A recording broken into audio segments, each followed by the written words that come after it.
바뀌었어요. 사순절을 의미하는 색깔입니다.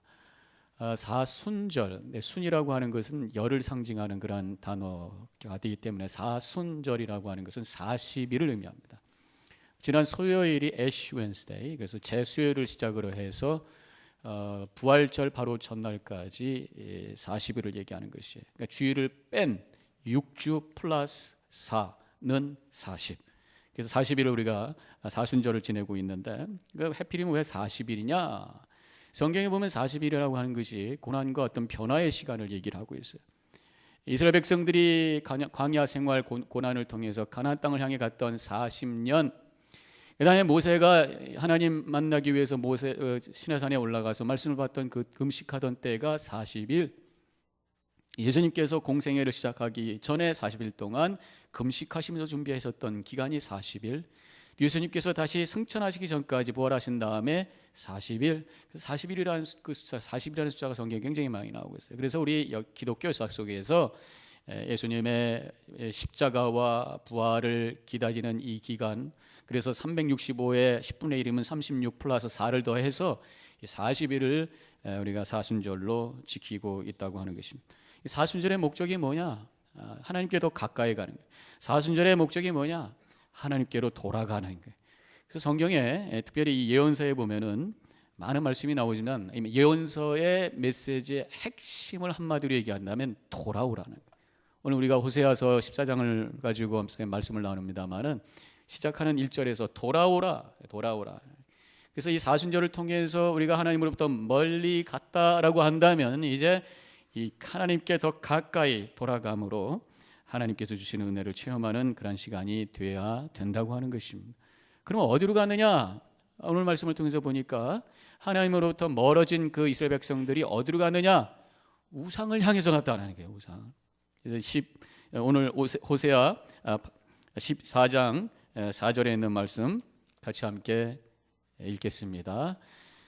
시작. 은 금으로 자기를 위하여 우상을 만들었나니, 우상을 만들어서 우상을 쫓아다녔던, 호세아 8장 4절에 나오는 그런 말씀인데, 은 금으로 만들었다는 거예요. 그것은 바로 세상의 어떤 물질을 추구하는 욕심이라고 볼 수가 있어요.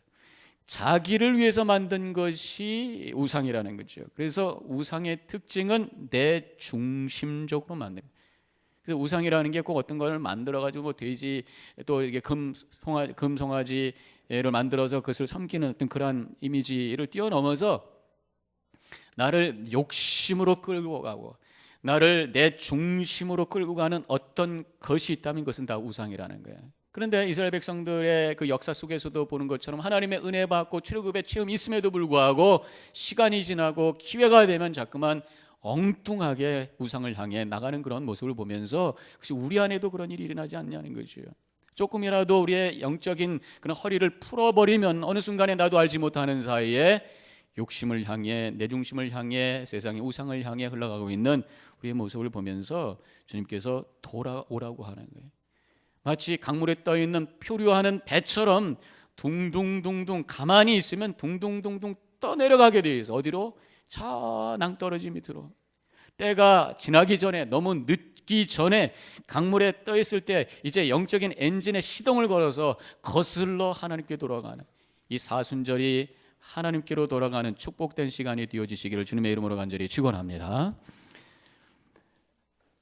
그러면 오늘 말씀을 통해서 제가 두 가지 질문을 하기 원해요.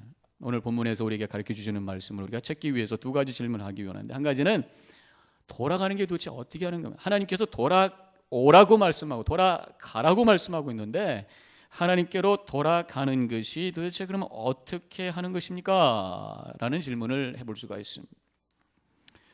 하나님은 영이시기 때문에 어떤 한 군데 이렇게 계신 분이 아니냐. 그런데 우리가 하나님께 돌아간다라고 했을 때 처음에 딱 와지는 것은 예배 자리로, 교회로. 근데 우리는 이미 와 있어요. 이스라엘 백성들, 지금 선포의 대상이 되고 있는 이스라엘 백성들도 성전에서 하나님께 희생제물을 드리고 있는 그들을 향해서 돌아오라라고 얘기하는 것은 우리의 몸이 주님 앞에 있는 어떤 예배 자리에 있는 것 그 이상의 믿음의 모습을 회복하기를 원한다라고 하는 것입니다. 그래서 오늘 본문을 통해서 어떻게 하는 것이 돌아가는 것인가? 먼저 찾아보면은 말씀으로 돌아가는 거예요. 말씀으로 가는 거예요. 2절에 있는 말씀은 같이 함께 읽겠습니다. 너희는 말씀을 가지고 여호와께로 돌아와서, 하나님께로 돌아가는데 말씀을 가지고, 즉 말씀을 향해서 가는 것이 하나님께 돌아가는 거예요. 하나님께 돌아가기 위해서 우리가 구체적으로 해야 될 행위가 뭐냐? 성경을 펼치고 그것을 읽고 묵상하는 거예요. 하나님은 말씀을 통해서 역사하시고 말씀을 통해서 만나시.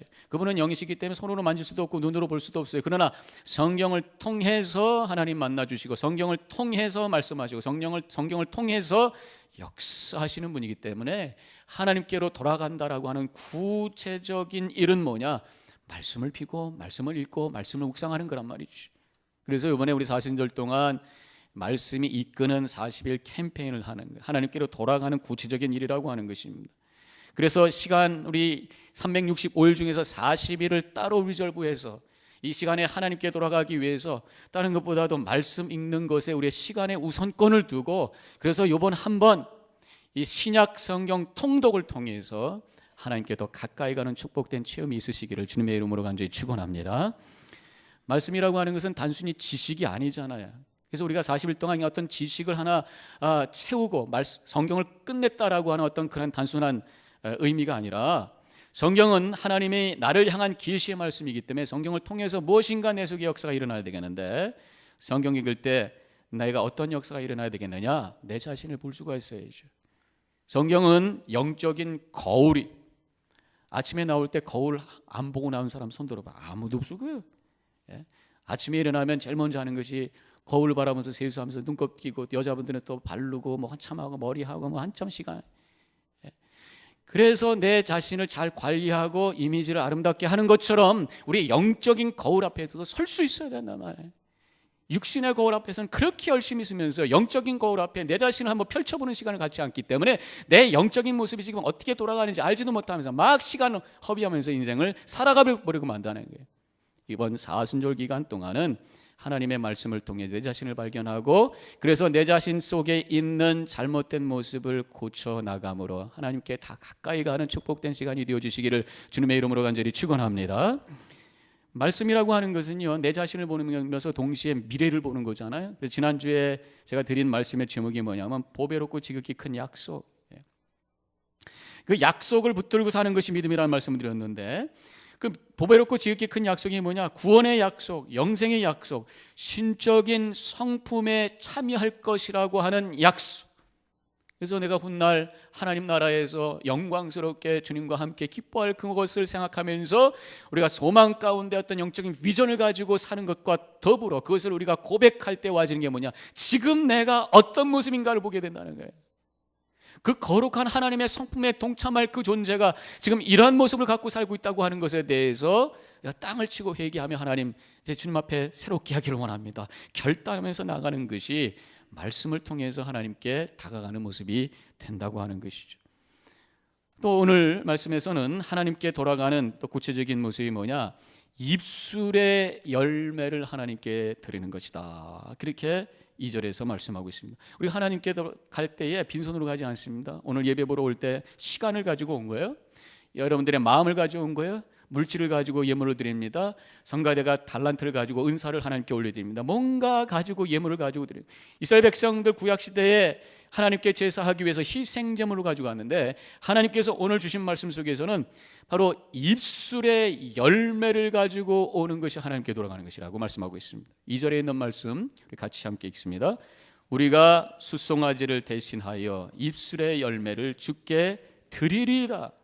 지금 우리가 숫송아지를 희생제물을 드리고 있지만 하나님께서 받으시는 것은 형식적인 어떤 외적인 예물이 아니라 우리의 마음의 고백 속에서 입술로 흘러나오는 입술의 열매를 하나님께서 받기를 원하신다는 거예요. 말로 한다고 하는 게, 우리는 말로만 그렇게 얘기합니다만 성경에서 말이라고 하는 게 굉장히 중요하게 되어 있어요. 하나님은 말씀으로 창조하셨고 예수님 자신이 로고스 되시는 하나님의 말씀으로 이 땅에 보이시는 분으로 오신 거란 말이에요.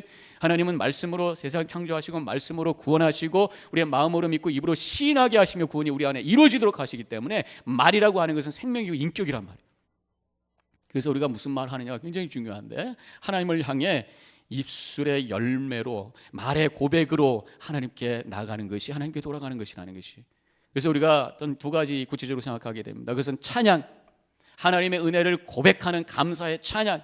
예배 드릴 때 찬송가 속에 있는 그 가사가 내 마음의 고백이 되어서 하나님께 올려드리는 제물이 될 수 있도록 예배하는 것이고, 바로 하나님께 드리는 입술의 열매라고 하는 것은 기도, 창감자 중간, 찬양과 감사와 자백과 그 다음에 중보기도와 간구, 이 5가지 내용으로 드려지는 그 고백이 기도인데, 특별히 그 중에 찬양과 감사, 찬양을 통해서 드려졌다면 바로 그 가운데 있는 자백, 바로 회개의 기도, 이것이 바로 하나님을 향해 올려드리는 입술의 열매라고 하는 것입니다. 그래서 오늘 말씀에 바로 그런 말씀이 나와요. 입술의 열매를 올려드리겠습니다 라고 하는 그러한 고백을 한 다음에 3절에 바로 그 말씀에 대한 내용이 이렇게 따라오고 있습니다. 같이 읽습니다. 우리가 아수르의 구원을 의지하지 아니하며 말을 타지 아니하며 다시는 우리의 손으로 만든 것을 향하여 너희는 우리의 신이라 하지 아니하리. 아니하며 아니라고 이렇게 내가 했던 거 이제 거부합니다. 그것을 버립니다. 결단합니다. 그렇게 살지 않겠습니다. 회개합니다. 하나님의 말씀대로 살겠습니다 라는 입술의 고백, 열매를 가지고 하나님께 가겠다라고 하는 말씀을 여기서 하고 있는 거예요. 그래서 사순절은 하나님의 은혜를 고백하는 그러한 시간이면서 동시에 회개 시간이다. 그래서 말씀으로 돌아가는데, 말씀을 우리 읽기 전에 먼저 찬양하는 거죠. 주로 말씀을 읽기 전에 갑자기 말씀을 펼치고 들어가는 게 아닙니다. 내 안에 성령께서 감동할 수 있도록 찬송을 하죠. 찬송할 상황이 아니라면 찬송을 들으세요. 그래서 그것이 나의 고백이 될 수 있도록 입술의 열매를 들으신 다음에 말씀을 읽다 보면 그 말씀이 나에게 주시는 어떤 강력한 도전의 메시지가 있어요. 머물러서 그 말씀을 묵상하며 입술로 하나님께 회개 기도하는 그런 걸 통해서 오늘 이 사순절 기간 동안 매일매일 하나님께 가까이 가고 하나님의 은혜를 체험하는 축복된 시간이 되시기를 주님의 이름으로 간절히 축원합니다. 이제 두 번째 질문은 뭐냐?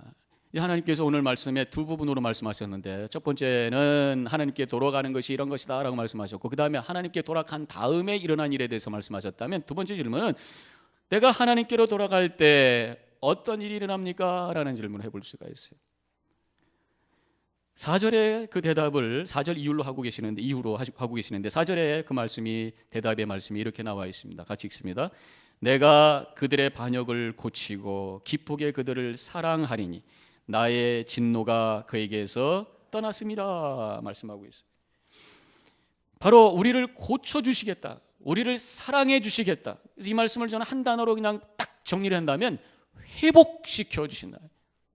회복시켜 주신다. 하나님께서 우리를 창조하셨던 그 모습, 본래의 모습으로 회복시켜. 구원이라는 게 뭐냐? 어떤 특별한 존재가 되는 것이 아니라 하나님께서 원래 만드셨던 그 모습으로 다시 회복하는, 그 얘기는 뭡니까? 죄로 말미암아 우리가 망가져 있었다는 것이죠. 거기로부터 우리가 나올 때 하나님께서 우리를 새롭게 빚어주시고 주님께서 원하셨던 그 모습으로 회복시켜 주신다. 얼마나 큰 축복의 메시지인지 몰라요. 우리가 회개하고 주님께 돌아갔을 때 주님께서는 우리를 끌어안아 주시고 사랑으로, 하나님의 생명으로 채워주시며 우리를 아름다운 모습으로 회복시켜 주신다. 그러면서 오늘 본문의 말씀에 3가지의 이미지로 우리를 설명하고 있어요. 식물의 3가지 식물의 모습으로 우리가 회복될 그 모습을 눈으로 보이는 모습으로 설명하고 있는데, 제일 처음에 그것이 뭐냐? 백합화가 될 것이다. 5절에 있는 말씀 같이 함께 읽습니다. 내가 이스라엘에게 이슬과 같으리니 그가 백합화같이 피겠고, 하나님께 돌아오는 자를 하나님께서 백합화같이 아름답게 피게 해주시겠다네. 우리가 백합화를 생각하면 하얗고 안에 그 빨간 색깔의 수술이 있고 냄새가 향긋하게 나는, 부활절에 갖다 놓는 그거 생각나잖아요. 제가 찾아보니까, 그리고 제가 성지순례 갔을 때 백합화가 그게 아니더라고요. 예수님께서 들에 피는 백합화를 바라보라, 들에 피는 들꽃이란 말이 이렇게 생겼어요. 빨갛게 생기고 거기는 크게 지금 보이지만 조그만 겁니다. 이거를 뭐 아네모네라고 이름하기도 한다고 하는데, 이걸 백합화라고 지칭을 한다는 거예요. 아가서 2장 1절 2절에 보면은 나는 샤론에 수선하여 골짜기에 백합화로다, 여자 중에 내 사랑은 가시나무 가운데 백합화로다. 그러면서 자기가 사랑하는 대상을 백합화로 묘사하고 있는데, 골짜기에 있고 가시나무 사이에, 바로 이스라엘이라고 하는 나라는 사막 기후죠. 그래서 우기에 잠깐 비가 왔다가 여름 내내 비가 오지 않기 때문에 다른 데는 다 좋아야 하지만 그나마 골짜기는 좀 습기가 남아가지고 거기서 꽃이 피는데, 가시나무가 많은 그 사이에서 그 빨간 그 백합화가 마네모네가 살짝 펴있는 그 모습이 너무너무 아름답다. 그런 모습으로 우리가 피어나게 될 것이라는, 가시와 같고 골짜기와 같은 그러한 험난한 세상 속에서 아름다운 꽃으로 피어날 모습이 바로 우리의 모습이 어떻게 할 때? 하나님께로 돌아갈 때 그러한 모습으로 회복되는 줄로 믿으시기를 주님의 이름으로 간절히 축원합니다. 백합화를 아네모네라는 그 꽃을 확대를 한 사진을 제가 찾아봤어요. 그랬더니 이렇게 아름다워. 멀리서 보면 들꽃이라는 게 작기 때문에 뭐 잘 보이지 않습니다. 그냥 꽃인가 보다 그래요. 제가 사진을 찍어보고 확대를 해서 찍어보니까 아무리 작은 꽃도 확대를 해보면 거기엔 참 아름다운 예술이 있어요. 컬러라고 하는 것이 이 세상에 있는 맞는 컬러 가지고 흉내낼 수 없는 그 짙은 컬러가 있고 그 안에 있는 조화 이런 것들이 너무나도 아름다운 그런 균형과 조화가 있는 것을 보게 되고 향기가 있고 또 맛이 있잖아요. 꽃을 먹기도 하잖아요. 제가 어렸을 때 기억으로는 진달래 먹으러 막 뒷동산에 올라가서 막 따먹어요. 옛날에는 뭐 먹을 게 없어 아무튼 맛있는 꽃도 따먹고 그다음에 초등학교 다닐 때 주번이라는 게 있죠. 주번, 당번, 주번. 그래서 일찍 가가지고 청소도 하고 뭐 그런 일을 하는데 항상 일찍 갑니다. 근데 그걸 제가 굉장히 좋아해서요. 가서 일하는 게 좋은 게 아니라 일찍 가면 아무도 없을 때 사루비아 꽃을 뜯어가지고 거기 있는 꿀 먹는 거예요. 기억하세요? 여러분들도 체험이 있으신 분 있는지 모르겠는데 이렇게 꽃이 이렇게 나와 있으면 탁 하나 뜯으면 끝에 찍 누르면은 한 방울 꿀이 이렇게 생긴단 말이에요. 그걸 여러 개 뽑아가지고 쫙 빨아먹을 때 그 기쁨이 얼마나 그 당시는 뭐 사탕 하나만 있어도 행복했던 그 시절이었기 때문에 그게 굉장히 행복했던 거예요. 근데 이렇게 꽃이라고 하는 것은 이렇게 향기가 있고 아름다움이 있고 맛이 있단 말이에요. 바로 하나님께서 오늘 말씀을 통해서 우리가 이렇게 백합화 같이 필 것이다 라고 하는 의미가 결국 뭐예요? 주님께로 돌아갔을 때 그를 주시는 생명의 능력을 가지고 우리가 아름답게 될 것이다. 다른 말로 얘기하면 매력적이 될 거라는 거예요. 우리 인생이 이왕이면 매력적인 삶을 살아야 해요. 이왕이면 향기나고 아름다운 모습으로 살아야 될 거 아니에요. 근데 꽃이 피었는데 생각을 해보세요. 왜 꽃이 이쁘고 향기가 나고 맛이 날까요? 질문에 대한 대답을 해보시면 뭐예요? 나비와 꿀을 끌어당기려고 그러는 거예요. 나비와 꿀이 아니네. 나비와 벌. 그것도 또 여러분들 아멘으로 들으시면 나비와 벌이 오는. 그래서 나비와 벌이 와서 하는 게 뭡니까? 암술과 수술을 왔다 갔다 하면서 수정을 시켜가지고 거기서 열매가 맺어지고 꽃은 이미 피고 그다음에 열매가 맺어지고 씨앗이 만들어지는 생명의 역사를 이루게 하기 위해서 아름다운 거란 말이에요. 하나님께서 우리를 이렇게 꽃과 같이 아름답게 한다라고 하는 이렇게 아름답고 매력적인 모습을 통해서 많은 사람들과 함께 더불어 살게 하시는 거예요. 저는 매력적인 게 뭐냐, 뭐 얼굴이 이쁜 거 그걸 뛰어넘어서 진정한 매력이라고 하는 것은 내면의 매력인데 내면의 매력을 알 수 있는 방법이 있어요. 그건 뭐냐면 만날수록 이뻐 뵈면 그 내면의 매력이 있는 거예요. 처음에는 기가 막힌 사람 같은데 만날수록 그게 별로다. 내면에 아름다움이 없는 거예요. 그건 매력이 아닙니다.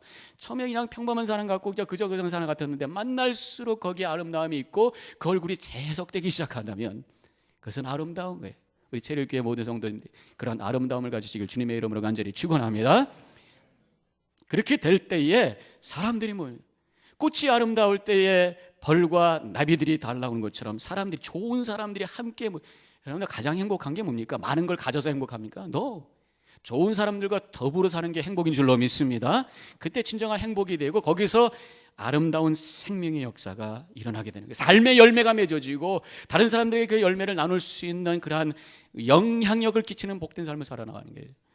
그런데 반대로 썩는 냄새가 나면 어떻게 됩니까? 음식이 썩어봐요. 벌과 꿀이 옵니까? 벌과 나비가 옵니까? 뭐가 와요? 똥파리가 오는 거예요. 똥파리가 와가지고 와서 나중에 거기서 생기는 게 뭡니까? 구체적으로 제가 대답은 안 하겠습니다만 허옇고 이렇게 한 거, 끔찍한 거. 영적으로 마찬가지입니다. 영혼이 생명이 있을 때 꽃처럼 아름답게 매력적인 삶을 통해서 더불어 사람들과 함께 행복하고 아름다운 열매를 맺는 삶을 살지만 영적으로 죽어가기 시작할 때 거기서는 더러운 냄새가 나기 시작하고 그래서 사탄 마귀가 들끓기 시작하면서 내가 좀 흥분했어요. 그러면서 거기에 악취난 삶이 되고 거기에 더러운 것들이 끼게 되고 삶이 망가지기 시작한다는 거죠. 하나님께로 갈 때에 하나님의 생명의 역사 속에서 아름다운 꽃으로 영광 돌리는 축복된 삶을 살아나가는 줄로 믿으시기를 주님의 이름으로 간절히 축원합니다. 두 번째 모습은 뭐냐? 백향목이에요. 오늘 말씀에 하나님께로 돌아가는 자가 이 백향목같이 될 것이라 말씀. 5절과 6절에 있는 말씀 같이 함께 읽겠습니다. 레바논 백향목같이 뿌리가 박힐 것이며 그의 가지는 퍼지며 그의 아름다움은 감람나무 같고 그의 향기는 레바논 백향목 같으리니. 중간에 감람나무가 나올지만 그 결국은 그것도 백향목을 표현하기 위한 또 하나의 비유죠. 백향목을 얘기하는 거예요. 백향목을 굉장히 많이 들었어요. 솔로몬이 성전을 지을 때 백향목으로 지었다 그러고 성경에 많이 나옵니다만은 사진을 보셨는지 모르겠어요. 바로 이런 사진을 제가 찾아봤어요. 레바논에 있는, 실제로 레바논의 어떤 도시에 있는, 지금 가서 구경할 수 있는 백향목이라고 그러는데, 뿌리가 박힐 것이요. 그 얘기는 뿌리가 깊이 박힌다. 뿌리가 깊이 박히는 나무는 위로 굉장히 높이 올라가고 옆으로 굉장히 퍼지는 거잖아요. 백향목처럼 이렇게 뿌리가 단단히 깊게 박히는데, 이 레바논이라고 하는 지역은 이스라엘보다 그 북쪽에 있는 추운 지방이에요. 여러 가지 추위와 고난이 오고 어려움 속에서도 꿋꿋하게 뿌리를 깊게 박혀 있기 때문에 이렇게 푸르청청한 나무로 굳굳이 설 수 있는 그러한 모습으로 살게 된다. 언제? 하나님께로 돌아가요. 그래서 이 말씀을 묵상하면서 다른 구절이 생각나는데 바로 시편 1편에, 시편 1편에 보면 복 있는 사람에 대해서 얘기 나오죠. 말씀을 주야로 묵상하는 자가 어떤 모습이 될 것이냐. 3절에 그는, 하나님의 말씀을 묵상하는 복된 자는 시냇가에 심은 나무가 철을 따라 열매를 맺으며 그 잎사귀가 마르지 아니함 같으니 그가 하는 일이 모두 다 형통하리로다. 그렇게 말씀하고 있어요. 사막에서 비가 오지 않아서 메말라 있는 상태 속에서 햇빛은 강하게 내리쬐는데 거기서 푸르청청한 나무로 세워질 수 있는 이유는 뭡니까? 시냇가에 뿌리가 흘렀기 때문에. 이 세상은 마치 사막과 같이 우리를 메마르게 하고 우리를 탈진시키는 그런 세상이, 그러나 하나님의 말씀에다 나의 삶의 뿌리를 쫙 내릴 때 거기서 공급해 주시는 하나님의 생명으로 충만하게 되고, 그렇게 된다면 이 백향목같이 높고 넓은 나무로 하나님의 은혜 가운데 풍성한 삶을 살게 된다. 7절에 이런 말씀이 있습니다. 그 그늘 아래 거주하는 자가 돌아올지라. 넓게 퍼지면 거기에 그늘이 만들어지. 그늘 밑에 사람들이 와서 쉬고 그늘 밑에 평안이 있고 안식이 있다. 그런 말씀입니다. 이렇게 뿌리가 깊게 시냇가에 내리지 않은, 대신에 그렇지 않은 나무, 사막에 내동댕이 쳐져 있는 그런 나무의 모습은 뭡니까? 말라 삐뚤어져 있는 가시나무, 선인장 같은 나무예요. 그래서 우리 인생이 이런 선인장 같은 나무가 될 것이냐, 아니면 백향목같이 푸르청청하고 가지가 넓은 그늘이 있는 품는 나무가 될 것이냐, 이런 질문을 우리가 해볼 수가 있는 거예요. 제가 이 선인장 이번에 좀 실감했던 적이 있어서 말씀을 좀 나누면, 한 2, 3주 전에 제가 피닉스에 미팅이 있었습니다. 전국에서 목사님들 오시기 때문에 한 군데 모여야 되는데 어디서 모일까? 2월이니까 추우니까 따뜻하고 교통 좋은 데로 가자. 피닉스로 갔어요. 피닉스에 공항에 내려가지고 셔틀로 호텔에 모여서 같이 회의를 한참 한 다음에 여기까지 왔는데 그냥 가지 말고 가까운데 세도나라는 데이다. 그래서 이제 몇 분이서 같이 렌트를 해가지고 갔습니다. 세도나라는 곳은 이게 빨간 그런 그 암벽들이 둘러싸여 있는 이 그랜드 캐니언에서 쭉 흘러나온 그런 것들이 산으로 만들어져가지고 너무너무 아름다운 그 도시에. 근데 그 가운데에 공항이 산 위에 이렇게 있네. 조금 낮은 산 위에 공항이 있는데 그 공항 위 옆에 전망대가 있다는 거예요. 거기 올라가서 동네를 보면은 제일 잘 보이고 멋있대. 근데 우리가 도착한 게 5시 반입니다. 늦었지만 그래도 볼 건 보자. 그러고 올라가가지고 한번 쫙 너무너무 좋은 거예요. 거기가 기받는 자리래. 그래가지고 보니까 돌멩이가 몇 가지 앉아 이렇게 있는데 어떤 사람 앉아 가고 있는데, 우리는 참 거기서 이제 사진 좀 찍고 내려가려고 하는데 너무 좀 아쉬워요. 여기 보니까 트레일이 있어요. 들어가는 그 길이 있어요. 뭐 여기 바로 트레일이 있으니까 뭐 얼마나 가겠나, 뭐 큰 산도 아닌데 한 30분이면 되겠지. 그리고 들어갔는데 우리가 잘못 선택한 거예요. 이게 한도 끝도 없이 계속 갑니다. 1시간을 가도 끝이 안 나. 1시간 반을 가도 끝이 안 나. 한 4명, 3명 같이 갔군요. 3명. 딴 분은 4명이 같이 갔는데 한 분은 구두 신었다고 그 자리에 지키고 있고, 3사람이 갔는데 저희 아내와 목사님 한 분하고 스위스 간 거예요.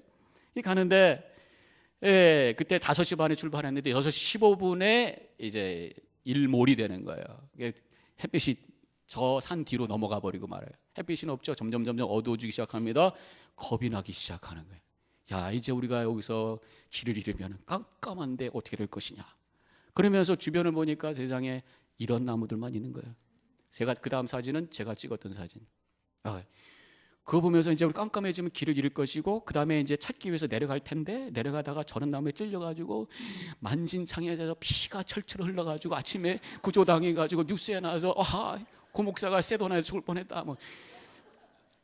그러면서 지금 걱정하는 겁니다. 점점 길은 안 보이기 시작하는데, 가다 보니까 또 두 갈래 길, 왼쪽으로 갈 것이냐 오른쪽으로 갈 것이냐, 지금 벌써 1시간 반, 근 2시간에 생캄해지고 가는 길만 간신히 보여지는 그런 상황 속에서 이거 큰일 나서 오른쪽으로 갈 것이냐, 예수님 하나님 우편에 계셨다 그러는데 오른쪽으로 가자. 그래서 오른쪽으로 이제 가면서, 근데 이게 끝이 나와야 될 거 아닙니까? 이거 계속해서 한 꼭대기에서 이게 산을 한 바퀴 도는 것 같은데, 느낌에는 끝이 나와야 그 다음에 있던 자리로 돌아가는데 어떻게 가야 되는지 모르겠어요. 걱정하는데 그 껌껌한데 사람 두 사람 만나. 처음에는 깜짝 놀랐어요. 이 사람들이 어떤 사람인가 그랬더니, 얘기를 하다 보니까 자기 집이 저쪽인데 15분만 가면은 큰 길 나오네. 할렐루야, 천사가 보내주신, 천사가 하나님 보내주신 천사구나. 그러면서 살아서 제가 돌아왔습니다만은, 선인장이 그때는 얼마나 무서웠는지 몰라요. 저게 찔리면 어떡할까, 주변에 그게 굉장히 많으니까. 자, 선인장이 될 것이냐 백형목이 될 것이냐, 그것이 오늘 제가 질문하는 거예요. 그저 세상에 나등댕이 쳐 있으면 찌르는 선인장, 그늘을 만드는 것은 고사하고, 다른 사람을 찌르는 원망과 불평과 불명과 미움과 분노 속에 있는 다른 사람에게 상처 주는 사람이 될 것이고, 그러나 주님께로 돌아갔을 때 주님의 말씀을 통해서 나에게 주시는 생명력으로 나의 삶을 세워갈 때에 백향목과 같이 그늘을 만드는, 그 다음에 그러면 그 밑에 보면은 장사꾼도 있지요, 자동차도 있지요, 아개도 있지요. 거기서 안식하고 사람들을 품는 아름다운 나무로 세워지게 되는 줄로 믿습니다. 그런 삶을 살아가시기를 주님의 이름으로 간절히 축원합니다. 또 한 가지, 오늘 말씀에서 예수님께로 하나님께로 돌아갈 때에 어떤 모습으로 회복시켜 주신가? 포도나무. 7절에 있는 말씀 같이 함께 읽겠습니다. 포도나무의 꽃같이 필 것이며 그 향기는 레바논의 포도주같이 되리라. 포도나무는 많이 봤습니다. 포도도 많이 봤어요. 근데 포도꽃을 보셨나요? 저도 못 봤어요. 왜냐하면 별로 이쁘지가 않아가지고 이렇게 꺾거나 놓은 그런 나무가 아니에요. 사진을 찾아보니까 이게 꽃인지 뭔지 아무도 꽃이라고 그래. 한 200~300개가 이렇게 뭉텅이로 피는데, 그것이 다 떨어지고 한 60개, 70개 나오면서 그것이 포도송이가 되는 거죠. 모양은 이렇게 시원찮지만, 그런데 향기가 기가 막히다는 거예요. 제가 맡아보진 못했습니다만 성경에 있는 표현으로 얘기해보면, 아가서 2장 13절에서 무화과 나무에는 푸른 열매가 익었고 포도나무는 꽃을 피워 향기를 토하는구나. 향기가 얼마나 아름답길래 막 토하는 것처럼 이렇게 강하게 다가온다라고 말씀하고 있잖아요. 그래서 제가 이게 도대체 어떤 냄새인가, 물론 뭐 포도나무 꽃 냄새겠습니다만, 그렇지만 그게 도대체 어떤 냄새인가 지금 찾아봤어요. 근데 어떤 글에 보니까 포도나무 꽃이 뭐 요란한 그런 꽃 냄새가 아니라, 이렇게 표현하면 시적인 표현입니다만은, 포도나무 꽃 냄새는 단아하고 순수한 여성의 살 냄새와 같다, 이런 표현이 있어요. 굉장히 지금 표현이 시적인데, 저는 이것을 생명의 냄새라고 생각해요. 요란한 향수 냄새가 아니라 방금 목욕하고 나와서 나는 그 비누 냄새라는 생각을 한번 해보게 돼요. 정결하고 생명력 넘치는 싱그러운 냄새가 포도꽃 냄새일 것이다, 이런 생각을 해보게 됩니다. 그것은 외적으로 눈에 띄는 요란한 모습은 아니지만 살아있는 그런 싱싱한 모습, 세상 것을 많이 소유해서 요란하게 치장한 모습은 아니지만 그 인격과 그 영성에서부터 흘러나오는 순수하고 성숙한 그런 모습, 이것이 포도나무 꽃에서 나오는 향기와 같은 모습이라고 말씀하고 있습니다. 하나님께로 돌아가는 자가 그런 모습으로 회복되는 줄로 믿으시기를 바랍니다. 포도나무 꽃이 향기가 포도주같이 될 것이다. 포도나무의 꽃이 피면 그 다음에 포도가 만들어진 다음에 포도주가 만들어지는 거예요. 이 포도주라고 하는 것은 성경에 굉장히 많이 나와요. 예수님의 사역도 포도주로 시작해서 포도주로 끝난 거라고까지 얘기할 수 있어요. 바로 가나 혼돈잔치에서 포도주를 만드셨어요. 예수님이 십자가 돌아가시기 바로 전날 앉혀놓고 포도주를 가지고 성만찬을 하셨잖아요. 그러면서 포도주 갖고 이것은 생명의 음료라고 말씀하셨어요. 왜냐하면 정말 이스라엘 백성들에게는 포도주가 생명의 음료로 그렇게 체험하고 살았던 거예요. 그냥 술이 아닙니다. 왜냐하면 우기가 있고 건기가 있어서, 우기에는 겨울에 비가 옵니다. 그러니까 그 물을 다 옛날 얘기죠. 지금은 더 다르겠습니다만은 이거 저장을 해야 되는 거예요. 땅을 깊게 팝니다. 그래서 스며들지 않게 또 회로 바릅니다. 그것을 웅덩이라고 그러죠. 성경에 보면 깊은 웅덩이라는 표현이 나오는데 비가 올 때 또랑을 다 거기다 연결시켜서 물을 가득 채웁니다. 그리고 이제 초여름부터 가을까지 비가 오지 않아요. 그거 가지고 퍼서 농사도 짓고 그거 가지고 퍼서 마시기도 하고, 그런데 이제 가을이 되면 거의 바닥이 드러나기 시작하고 밑에 있는 더러운 흙탕물이 만들어지기 시작하면서 제대로 마실 물이 없는 거예요. 그때 포도가 열리는. 그래서 포도에서 나오는 단맛과 그 주스가 그들에게는 생명의 음수인데, 문제는 그 당시엔 냉장고가 없으니까 포도를 보관할 수가 없어요. 짜서 즙을 만들면 이틀이면 다 셔급을 하지. 그래서 그걸 가지고 포도주를 만들어서 오래 보관해서 마시게 되는데, 그래서 이 포도주라고 하는 것은 그들에게 생명의 음료와 같다라고 하는 것입니다. 포도주, 포도나무의 꽃의 향기처럼 될 것이고 포도주의 향기같이 될 것이다. 포도주와 같은 생명의 음료와 같이 다른 사람들을 살리는 거룩한 영향력을 끼치는 그런 삶을 살게 될 것이다. 언제? 하나님께로 돌아가면. 그래서 이 세 가지 이미지, 백합화, 백향목, 포도나무, 이 모두의 공통점이 뭐예요? 바로 생명인 거예요. 우리가 예수 믿는 게 뭡니까? 바로 생명을 회복하고 그 생명의 충만함 속에 살아나가는 것이죠.